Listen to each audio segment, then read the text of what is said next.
Começa no versículo 11 e diz assim: Paulo gloria-se na cruz de Cristo. Então, para terminar o livro, para terminar a carta, Paulo vai fazer tipo uma recapitulação breve, vai defender novamente o seu argumento, dizendo que a única forma de ser salvo é se gloriar na cruz de Cristo, é acreditar no Cristo crucificado e nada mais.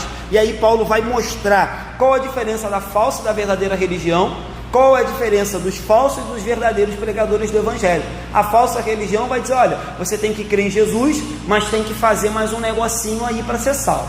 A verdadeira vai dizer: só Jesus salva.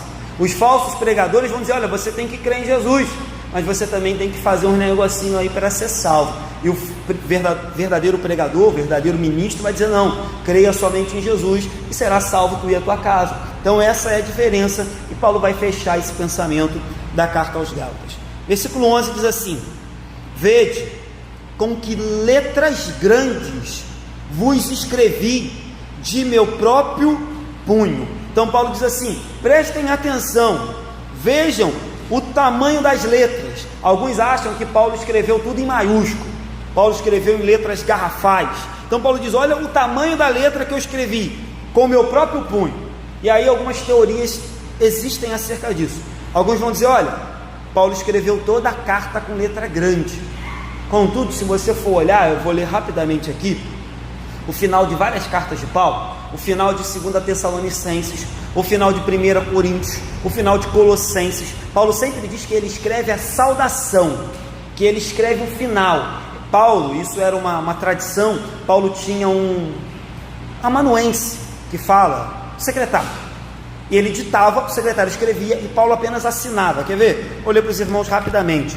2 Tessalonicenses, Paulo vai dizer assim, no finalzinho de 2 Tessalonicenses, capítulo 3, versículo 17: a saudação é de próprio punho. Então Paulo diz: a saudação é de próprio punho. Paulo: este é o sinal em cada epístola, assim é que eu assino. Dizem alguns que a galera era tão perversa que estava falsificando algumas cartas de Paulo, escrevendo as bobagens que ele não falou. E aí Paulo começou a fazer uma assinatura específica, e esse era o sinal que ele botava nas epístolas. Então não é de hoje que tem gente que falsifica as coisas. Quer ver um outro exemplo? Em 1 Coríntios no capítulo 16, Paulo também vai falar da saudação e que ele escreveu, 1 Coríntios 16, 21, a saudação escrevo a eu, Paulo, de próprio punho. E também tem em Colossenses, também tem em Romanos, mas não vou ler por causa do nosso horário. Então era comum que Paulo escrevesse apenas a conclusão. Então o que Paulo está querendo dizer é: prestem atenção, porque o que eu vou escrever agora nesse finalzinho, eu peguei a caneta, eu peguei a pena, porque é muito importante para que vocês percebam que toda a ênfase da minha carta está aqui. Eu vou reforçar o meu argumento e vou exortá-los para que vocês não percam essa mensagem. Essa mensagem é muito importante para a igreja. Então eu escrevo de próprio punho e com letras grandes. E aí eu creio que essa é a justificativa para Paulo escrever com letras grandes, porque ele queria chamar a atenção dos leitores. Mas algumas pessoas vão dizer: não, pastor, Paulo escrevia com letra grande porque ele tinha problema de vista. Alguns acreditam nisso. Outros vão dizer: não, Paulo escrevia com letras grandes porque Paulo estava muito doído, já muito velho, muito cansado, e suas mãos tremiam. Então ele escrevia com letras grandes por isso. Outros dizem: não, Paulo não escreveu de letras grandes porque ele não escrevia muito bem mesmo. Mas essa teoria é mais fraca, porque Paulo era poliglota. Paulo foi criado aos pés de Gamaliel. Paulo era fariseu, Paulo era doutor. Então escrever bem, essa teoria é fraca. Mas a verdade é, irmãos, vamos ficar com aquilo que a Bíblia diz. Em todas as cartas Paulo assinava o final, era o comum. Geralmente os doutores, os mestres, eles não escreviam mesmo as cartas, eles tinham secretários. O próprio profeta Jeremias, se não me engano, tinha secretário. Isso é desde o Antigo Testamento. Eles ditavam, o secretário escrevia e eles assinavam, certo? Mas se você acredita que Paulo tinha problema de vista também, enfim, só não pode ficar viajando muito. Então os próximos versículos agora serão uma grande advertência e fechando com uma confissão de fé maravilhosa. Vamos lá, versículo 12, Paulo diz assim: todos os que querem ostentar-se na carne esses vos constrangem a vos circuncidar-vos, somente para não serem perseguidos por causa da cruz de Cristo. Paulo começa já com uma grave acusação. Paulo está dizendo: olha, esse pessoal que está entrando na igreja e está tentando convencer vocês, além de Cristo, obedecer à lei e cumprir o ritual da circuncisão, o que eles querem é o seguinte: eles querem se gloriar na própria carne, eles querem bater no peito e dizer: olha quantas pessoas nós conseguimos circuncidar. E tem mais, eles querem angariar o bem do outro, eles querem angariar o bem dos judeus. Eles fazem isso por um único motivo: eles não querem ser perseguidos por causa da cruz de Cristo. Então por que os judaizantes faziam isso? Eram judeus que se converteram ao evangelho, mas eles tinham medo de serem perseguidos, porque naquela época largar o judaísmo para virar crente era muito problemático, era perseguição, expulsão de casa, o nego tomava os seus bens, te expulsava do seu trabalho, te açoitava e, se possível fosse, te condenava até a morte. Então o que esse pessoal eles conseguiram? Eles conseguiram um jeitinho de ficar em cima do muro, eles conseguiram um jeitinho de falar assim: olha, nós cremos em Jesus como Messias, mas a gente também continua com um pezinho lá, e a gente continua cumprindo os rituais judaicos. A gente joga dos dois lados, né? Porque vai que esse Jesus não é o que ele fala, a gente já garantiu o nosso lado com os judeus. Vai que o negócio fica feio, os judeus começam a perseguir a igreja, a gente está fechado, a gente é tudo circuncidado.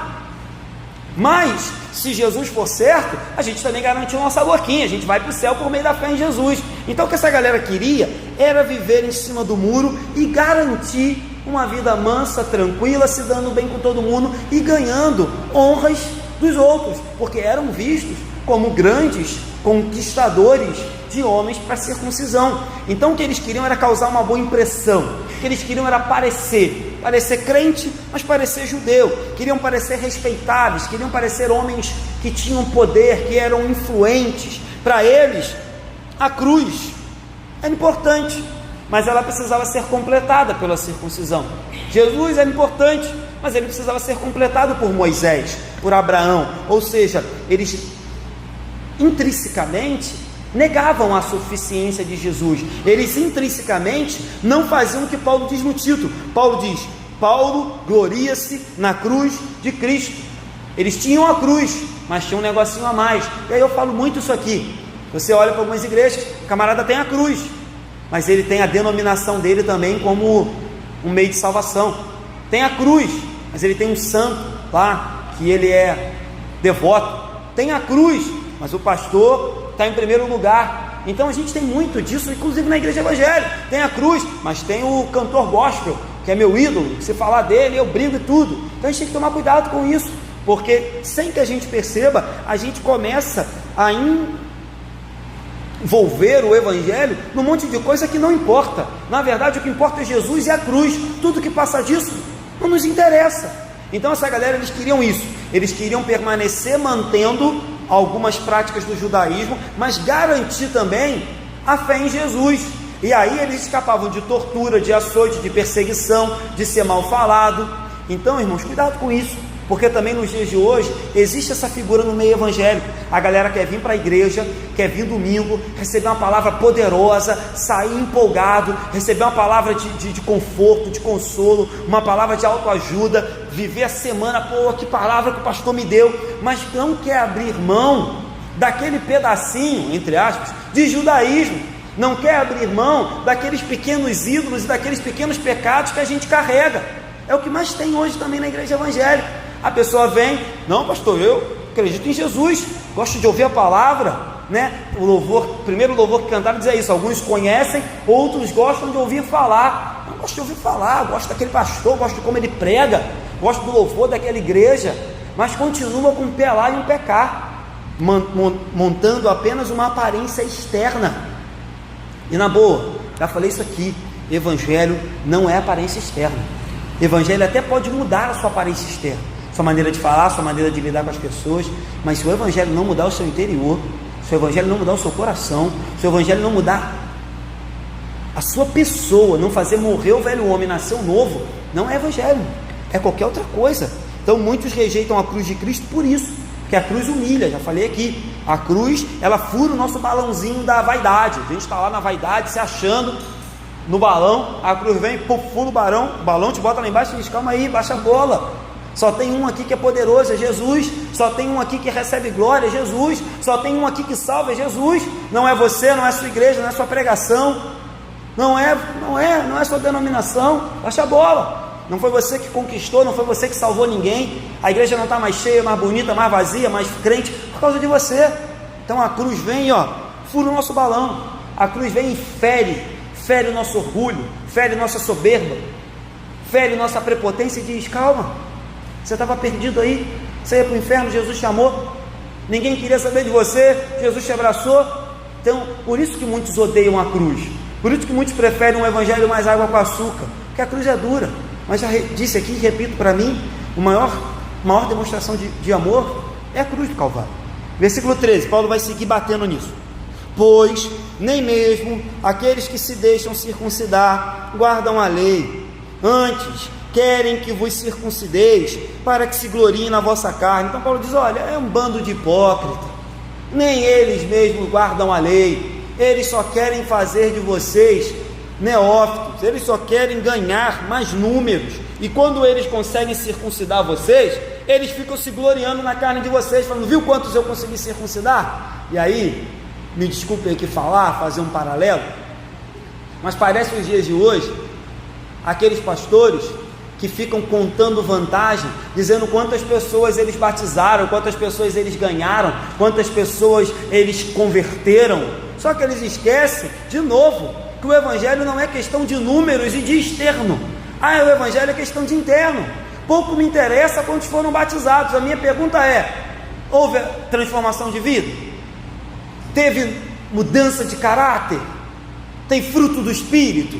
Tem arrependimento? Está abandonando as antigas práticas e está mudando? Se está, amém, vamos batizar então, vamos batizar. Mas que adianta batizar? Que adianta colocar o nome no rol de membros? Era o que acontecia aqui, esses camaradas, o texto diz, eles se gloriam na vossa carne, e hoje tem muita gente fazendo isso, se gloriando em números. Já contei essa história aqui, eu não sei se eu ouvi essa história, mas de um pastor dizendo, olha, eu fui num lugar onde o pastor dizia que a cada culto na igreja dele, 20 almas se convertiam, e aí eu fiz o cálculo, falei, 20 almas por culto, 4 domingos, 80, um ano, 960, era para ter 1000 pessoas nessa igreja, fui lá, tinha 100, o que está acontecendo? Então assim, a gente tem que parar com essa bobagem, tem uma frase na internet, ela é dura, mas ela é verdade, ela diz assim, chegamos a um tempo que se faz necessário evangelizar os próprios evangelhos,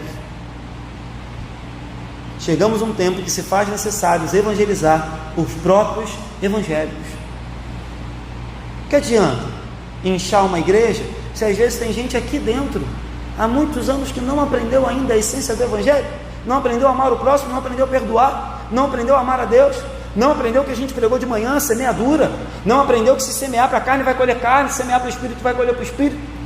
Que adianta? A gente precisa rever esses conceitos. E falando de novo dessa postura hipócrita, o próprio Jesus foi muito duro com os fariseus. Lembrando que a gente está falando de judaizantes. Judaizantes e fariseus eram grupos diferentes, mas diz os historiadores que muitos fariseus se transformaram em judaizantes. E aí olha o que Jesus diz dos fariseus em 23, Mateus 23, 4. Atam fardos pesados e difíceis de carregar, e os põem sobre os ombros dos homens. Entretanto, eles mesmos nem com o dedo querem movê-lo. Botavam peso para os outros carregar, botavam um monte de regra para os outros fazer, mas eles mesmos não faziam nada, um bando de hipócrita.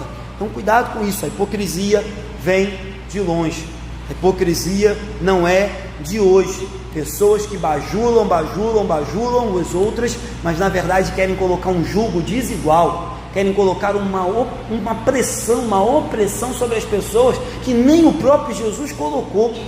Querem exigir das pessoas uma fidelidade que elas devem a Deus e não ao pastor e à igreja. Então cuidado com isso. Então não ligue muito para o externo, ainda que eu ache que Deus muda o externo em algumas situações. O que Deus quer saber é como anda o meu e o seu coração, como anda a minha e a sua alma. Você pode estar com Bíblia debaixo do braço, terno e gravata, muito ungido, batendo o pé no chão e dando glória a Deus, mas está com a alma podre. Não é isso que o próprio Jesus diz? Muito naqueles dias me dirão, em teu nome profetizamos, fizemos milagres, em teu nome fizemos um monte de coisa, e Jesus vai falar, apartai-vos de mim? Sua alma está podre? Nunca vos conheci? Sepulcros caiados, por fora brancos, lindos, pintados, né? Eu já falei isso aqui quando eu fui na Argentina. Eu e a Ilana, a gente visitou um cemitério que tinha um lugar lá, meu irmão, que é mais bonito que a minha casa, né? Um negócio de mármore de 2 andares para guardar defunto. É mais ou menos isso, com ar-condicionado e tudo. Tinha uns com ar-condicionado lá, um cemitério muito famoso na Argentina. E era como se Jesus dissesse: olha, lindo por fora, mais bonito que a minha casa, todo revestido de mármore, lindo, perfeito, mas por dentro está podre, guarda defunto, guarda nada verme, sepulcros caiados. Existem pessoas que andam assim, lindos por fora, mas por dentro Jesus conhece, eu não conheço. Então lembremos, vou falar de novo, o cristianismo não é uma religião de roupa, ainda que mude algumas vestimentas nossas. O cristianismo não é uma religião de a maneira de falar, a maneira de andar. O cristianismo é uma religião que muda a sua vida, mata o velho homem e faz nascer um novo homem. Se isso não está acontecendo, está em algo errado. 14. Mas longe esteja de mim gloriar-me. Paulo é muito maravilhoso. Senão na cruz de nosso Senhor Jesus Cristo, pela qual o mundo está crucificado para mim e eu para o mundo. Então, depois de acusar, depois de fazer uma grave repreensão sobre hipocrisia, carnalidade, Paulo agora faz uma confissão de fé. A gente está estudando aqui quarta-feira, né? Uma confissão de fé é você confessar aquilo que você acredita, confessar aquilo que dirige a sua vida. Aí Paulo diz assim: longe de mim esteja me gloriar. Você diz: opa, Paulo não vai se gloriar em nada, mas ele coloca uma vírgula e diz assim: senão, contudo, entretanto, todavia, eu me glorio. Você se gloria em quê, Paulo? Nas igrejas que você fundou mais de 10. Nas cartas que você escreveu mais de 10. Nas pessoas que se converteram por causa do seu ministério, Paulo diz: não, longe de mim me gloriar na carne, senão na cruz do nosso Senhor, pelo qual o mundo morreu para mim e eu morri para o mundo. Ou seja, a cruz revela a grande tolice que é se gloriar na carne. A cruz revela a grande tolice que é confiar no homem.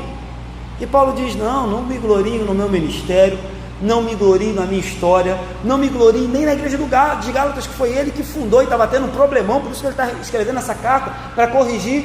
Paulo diz: eu me glorio somente na cruz de Jesus. Por isso que eu repito, irmão, de acordo com o que o apóstolo Paulo diz, não dá para conhecer totalmente a grandeza, a profundidade, a beleza, a majestade do amor de Deus, sem que você entenda o que a cruz significa para o cristianismo, o que o Cristo crucificado significa. Significa que ela era minha e sua, significa que ela era nossa, significa que nós devíamos morrer nela, significa que nós éramos merecedores dela, e o meu e o seu Senhor foi. Então, se a gente não olhar para a cruz e perceber o tamanho do nosso pecado, que levou o nosso Salvador para ela, a gente nunca vai ver o tamanho do amor de Deus revelado naquela cruz. Se a gente se acha uma pessoa muito boa, se a gente se acha uma pessoa muito digna de ser salva, a gente vai olhar para a cruz e vai falar: Jesus fez o que devia, né, para me salvar, eu sou uma pessoa muito boa. Já imaginou o céu sem mim? Mas quando você olha para a cruz e você fala: eu não merecia nada daquilo, e Ele fez. Aí o amor começa a brilhar por meio da cruz. Então a cruz, diz o Hernandes Dias Lopes, é o lugar onde o amor de Deus pelos pecadores resplandeceu. Aquelas trevas se transformou em luz por causa do amor. A cruz foi o palco onde a justiça de Deus se manifestou, porque lá os pecados foram pregados. A cruz foi onde os pecados foram cancelados. A cruz foi o caminho que se abriu, nos levando de volta para a casa do Pai. A cruz é o meio pelo qual nós fomos reconciliados com Deus. Éramos inimigos e agora somos filhos, amigos. A cruz é da onde emana a nossa vida. O sangue derramado nela nos purifica de todo pecado. o santo, o justo, o Cordeiro de Deus, estava lá, por mim e por você. Assim sendo, hoje, o que tem para nos gloriarmos? Na cruz. Hoje, o que sobra para que a gente diga, eu me glorio em alguma coisa?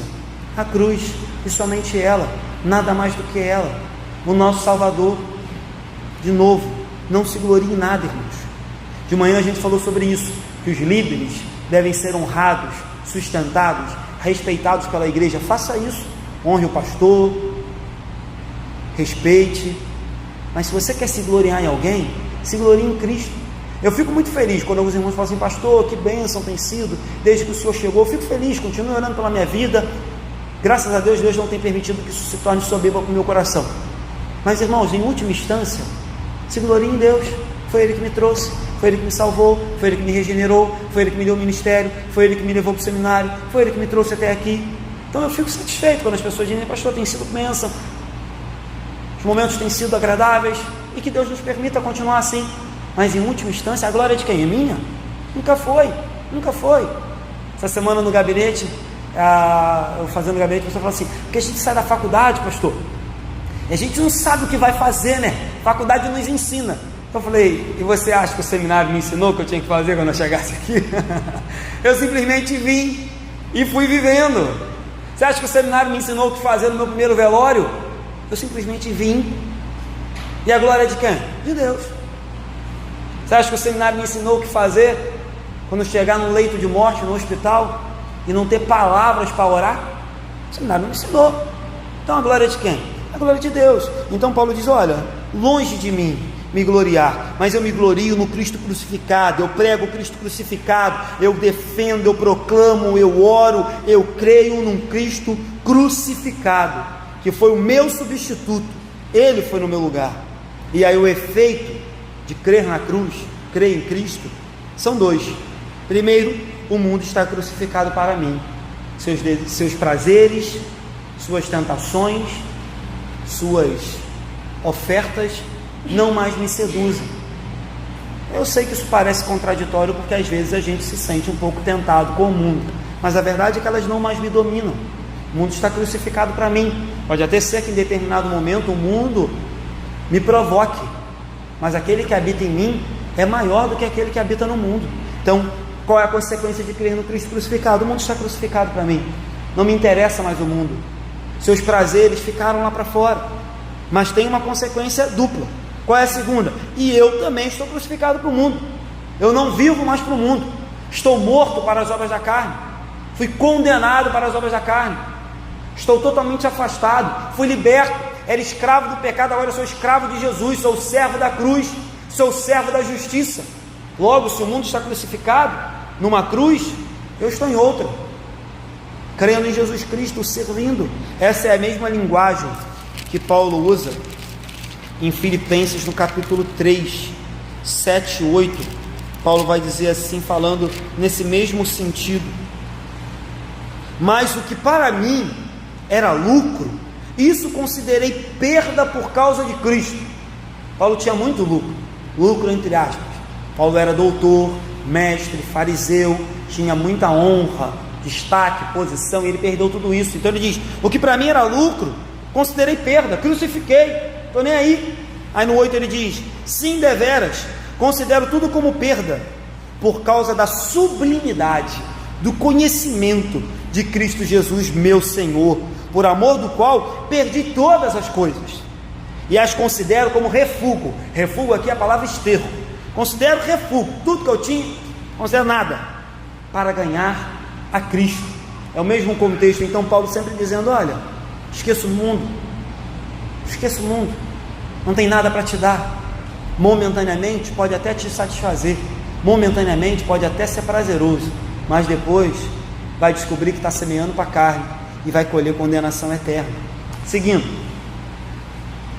versículo 15, pois nem a circuncisão é coisa alguma, nem a incircuncisão, mas o ser nova criatura, isso sim é alguma coisa. Então Paulo fecha o pensamento aqui, que a gente estava dizendo. Paulo diz, olha, a circuncisão, praticar uma operação cirúrgica no órgão masculino não é nada. A incircuncisão também não é nada. Mas o que importa para Deus, então o que Paulo está dizendo o exterior não é nada, viver de aparência não é nada, mas o que importa para Deus é ser nova criatura. Então, fechando o que eu falei, não interessa se crescemos muito ou pouco, se tem muito ou pouco batismo. Minha pergunta é: somos novas criaturas? Temos crescido em santidade e piedade? Temos a cada dia se transformado mais parecidos com Jesus?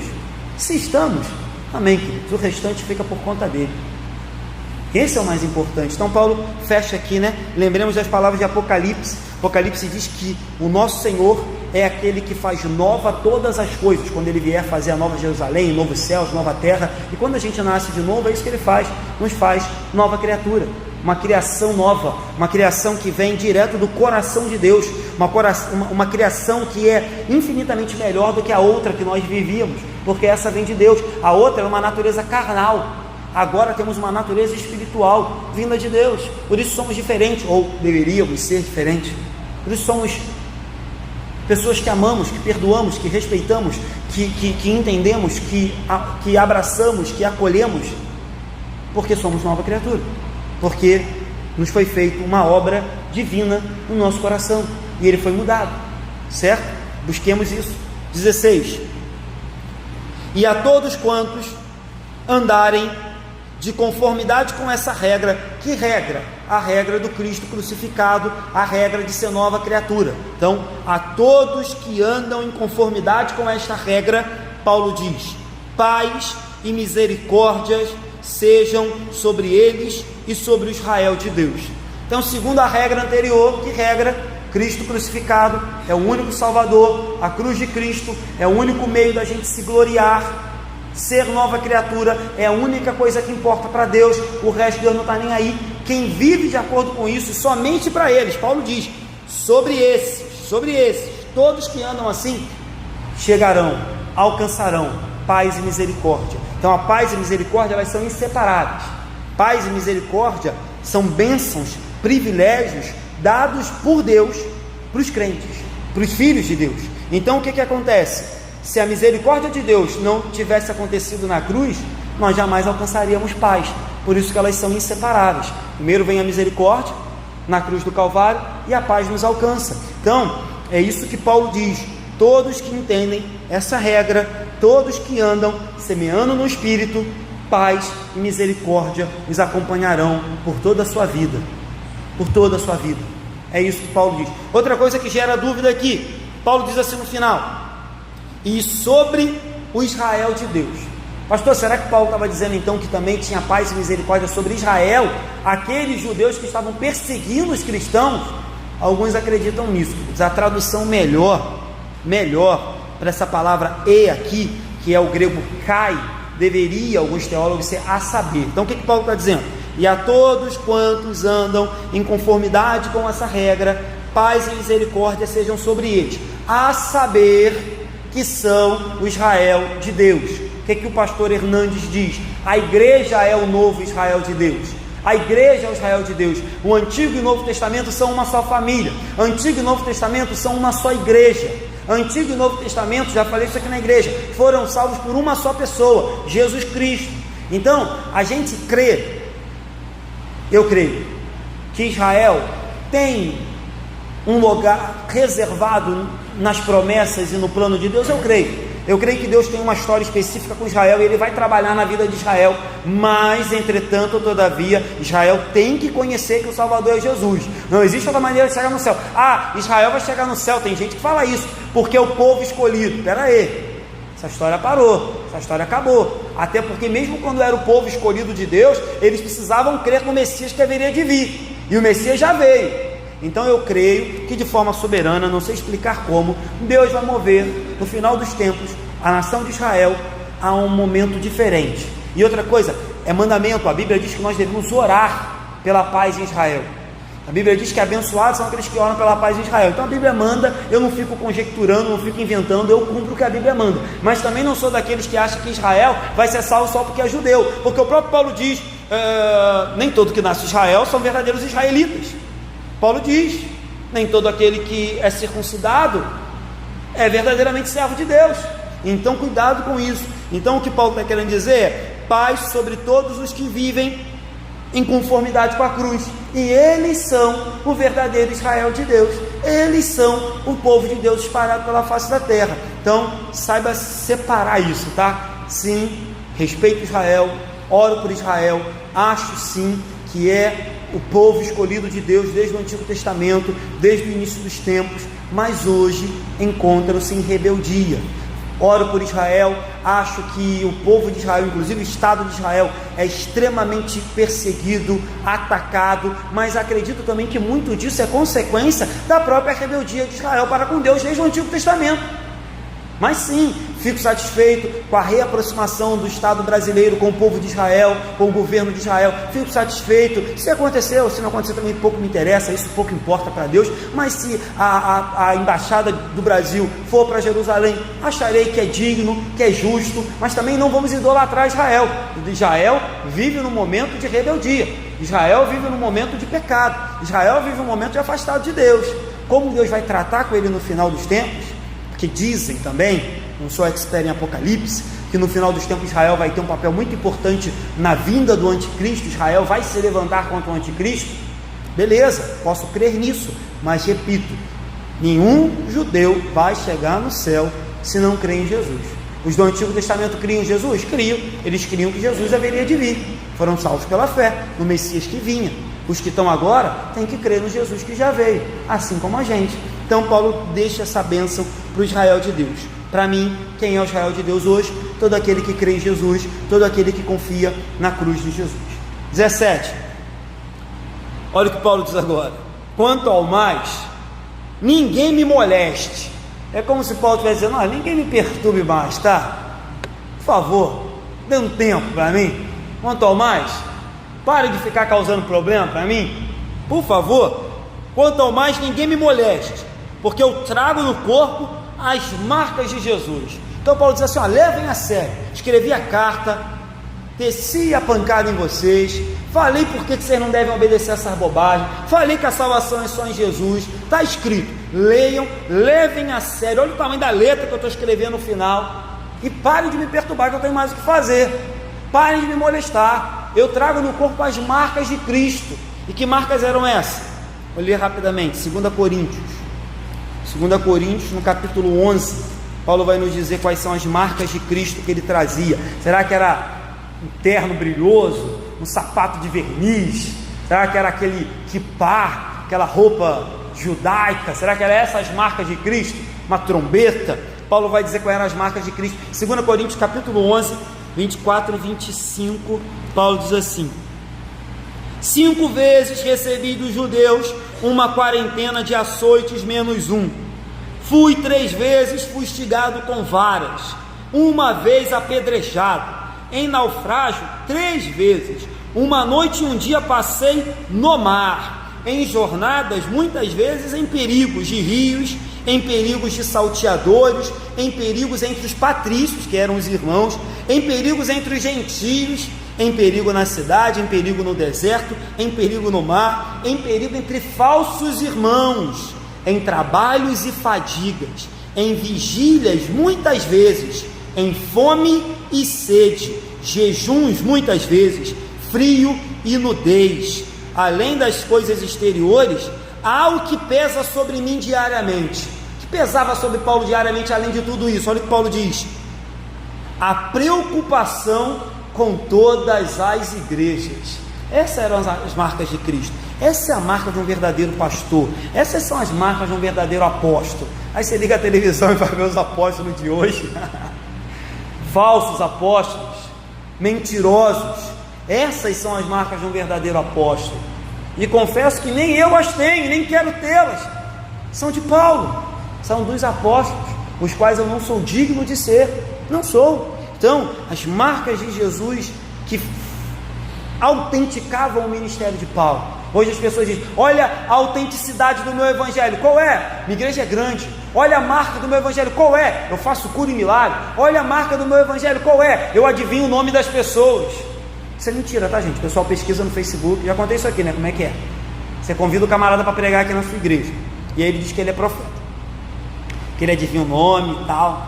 Aí como é que ele faz? Você fala, aqui é a Igreja Congregacional de Andorinhas, queria convidar o senhor para pregar, o senhor é um profeta. Ele é, sou profeta. Aí antes de vir, ele vai no Facebook da igreja, vê quem são os membros, aí ele entra lá no Facebook de Vânia, aí ele descobre que Vânia está lá no Facebook dela, é casada com Paulo. Aí ele olha as fotos de Vânia e vê que Vânia tem uma filha, Lourinha, e que acabou de nascer um neto. E aí ele vem para o púlpito e começa a profetizar. Deus está me dizendo que tem uma mulher aqui que chama Vânia, teu marido que chama Paulo, está cheio de maldito fazendo isso. Mas enfim, o pessoal acha que essas são as marcas de Cristo, e Paulo diz, não é. É humildade, é sofrimento, é perseguição, é se preocupar com a igreja e com o irmão. Essas são as marcas, é ser perseguido. Mas está tudo meio maluco, né? Vamos terminar. Versículo 18. Então, muito legal quando Paulo diz, olha, ninguém me perturba. Quem me perturba porque vocês já são crescidinhos, né? Leiam e façam o que eu estou dizendo. Versículo 18. A graça de nosso Senhor Jesus Cristo seja irmãos com o vosso espírito. Amém. Então Paulo termina muito costumeiramente como ele fazia. Se você olhar Romanos no final, se você olhar 2 Coríntios, se você olhar Efésios, se você olhar Judas não, gente, Judas foi Judas que escreveu. Se você olhar Colossenses, se você olhar a própria Gálatas, Paulo termina com essa bênção, a graça do nosso Senhor Salvador Jesus Cristo. Em alguns ele fala a graça e a paz, em outros ele diz apenas a graça do nosso Senhor Jesus Cristo. Termina com essa bênção sobre o povo. O que nos chama a atenção aqui, primeiro, é que durante toda a carta Paulo está falando da graça. Então ele começa com a graça. Se você olhar, se não me engano, o versículo 3 de Paulo já fala de graça. Versículo 3, capítulo 1, versículo 3, a graça a vós outros e a paz da parte de Deus. Versículo 3, Paulo começou assim e ele termina com graça. Ou seja, durante toda essa carta Paulo está dizendo, a salvação é pela graça, as bênçãos são pela graça, Jesus te salva pela graça, Jesus te ama pela graça. A graça é tudo, ela move tudo. Então Paulo termina com a graça. Outra coisa que nos chama a atenção muito importante aqui é que Paulo chama a igreja de Gálatas, mesmo que ela estava vivendo um tempo terrível, de irmãos.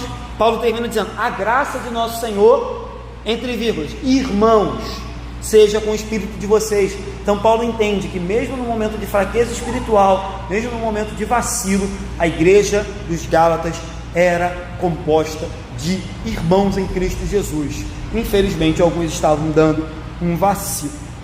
E para terminar, Paulo cita o nome de Jesus completo. Paulo diz assim, que Jesus era Senhor. Ele começa assim, a graça de nosso Senhor, ou seja, como Senhor ele é o nosso dono, como Senhor ele é o nosso proprietário. Mas Paulo não para aí, ele diz, nosso Senhor Jesus, como Jesus ele é Salvador, né? Lembra no livro de Mateus, logo no início, que o anjo diz para Maria, o nome dele será Jesus, porque ele salvará o seu povo de muitos pecados. Então, Senhor, porque ele é nosso dono, nosso proprietário, nosso governador. Jesus, porque é o nosso único Salvador. E ele termina chamando Jesus também de Cristo. Cristo era o nome designado para mediador, para aquele que foi nosso substituto, aquele que foi a nossa oferta. Ele era o nosso sacerdote, sumo sacerdote. Então Paulo faz questão de colocar, entre aspas, né, gente, o nome completo de Jesus: Senhor Jesus Cristo. Muitas vezes ele fala Jesus Cristo, muitas das vezes você vai ler na Bíblia apenas Jesus Cristo, mas Paulo coloca o nome completo para lembrar aos Gálatas, primeiro, quem eles eram, qual foi a graça que os alcançou e quem era o seu Salvador. Não era um Salvador qualquer, não era um Senhor qualquer, não era um Cristo qualquer, porque muitos vieram antes de Jesus dizendo ser o Cristo. E depois também Jesus diz, quando eu for, muitos virão dizendo ser o Cristo. Não os escutem, não os escutem. Então ele termina, essa graça seja com o seu espírito, e termina com um amém, né? Um assim seja. Um amém é confirmar. Outra coisa, muita gente dá amém, né? Para coisa que nem entende, né? Às vezes a gente está na igreja, o irmão lá, que supostamente tem um dom, falou uma língua, o irmão vai dar amém. Amém como? Você entendeu o que ele falou? Por que você está dando amém? Amém é assim seja. Amém é concordo. Não que você dá concordo para algo que você não entende. Então amém tem que ser algo crítico, algo consciente. Então Paulo diz, a graça do Senhor Jesus Cristo seja com todos vocês, com o vosso espírito, amém, assim seja. Então tudo que eu falei seja confirmado na vida de vocês. Certo, queridos? Assim a gente termina toda essa carta. Todas as pregações estão na internet, procure lá depois, para que você possa ser abençoado novamente, se você quiser. Quero terminar, claro, com algumas aplicações. Primeiro, quando princípios importantes estão em jogo, não tem meias palavras. Paulo chama de hipócrita mesmo. Paulo diz mesmo, está todo mundo de falsidade, está todo mundo querendo se gloriar na carne, eles mesmo nem obedecem à lei e querem que vocês obedeçam. Então, quando princípios estão em jogo, não tem meias palavras, a gente tem que falar a verdade. Segundo, não praticar aquilo que manda os outros fazer, hipocrisia. A gente viu aqui acontecendo isso. Outra coisa, dentro do segundo também, buscar agradar a homens, como essas pessoas estavam fazendo, não é bom, não é louvável. Nós devemos buscar agradar a Deus. No próprio livro de Gálatas, o apóstolo Paulo vai dizer: olha, se eu buscasse o favor dos homens, eu não seria ainda mais servo de Cristo. Se eu buscasse a glória dos homens, eu não obedeceria a Deus. Ele diz isso no capítulo 1, no versículo 10. Porventura procuro eu o favor dos homens ou o favor de Deus? Aí ele diz: se agradasse os homens, seria servo de Cristo. Paulo diz isso em Gálatas capítulo 1. Outra coisa que Paulo diz em Gálatas capítulo 4, versículo 16, quando eu digo que quando a verdade está em jogo, você tem que falar na cara. Paulo diz assim em 4,16: tornei-me porventura vosso inimigo por dizer a verdade? Ou seja, estou dizendo a verdade. Por causa disso você vai achar que eu sou seu inimigo? Vai ficar chateado comigo? Então, o livro de Gálatas está cheio de passagens interessantes. Terceira aplicação: a cruz, e somente a cruz de Jesus, irmãos, é motivo da nossa glória, é o motivo da gente se gloriar, que a gente possa permanecer nesse sentido, nesse pensamento. Quarto, paz e misericórdia são privilégios, bênçãos dos filhos de Deus, somente Deus.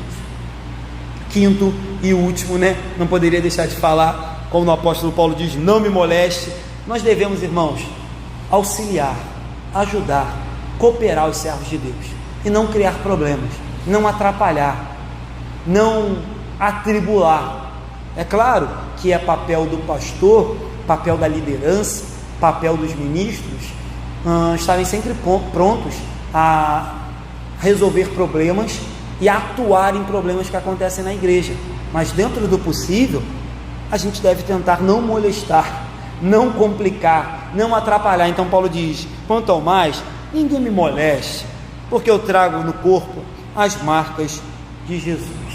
Quero terminar com essas palavras de Paulo, dizendo que nós possamos, ainda que num nível muito menor, mas poder dizer que eu trago no corpo as marcas de Jesus. E quais seriam? Humildade, simplicidade, perdão, amor, misericórdia, graça. Que a gente possa dizer isso. Acho que nunca vamos conseguir dizer igual o apóstolo Paulo, nunca. Mas que a gente possa dizer, mesmo que em grau menor: eu trago em mim as marcas de Jesus. Que a gente possa olhar para os nossos problemas, que a gente possa olhar para Satanás, que a gente possa olhar para as tentações e dizer: não me molesta não me perturba não, porque eu trago no corpo as marcas de Cristo.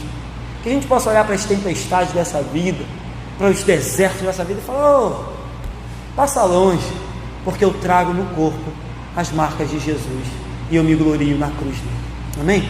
Vamos terminar? Fiquem de pé, irmãos.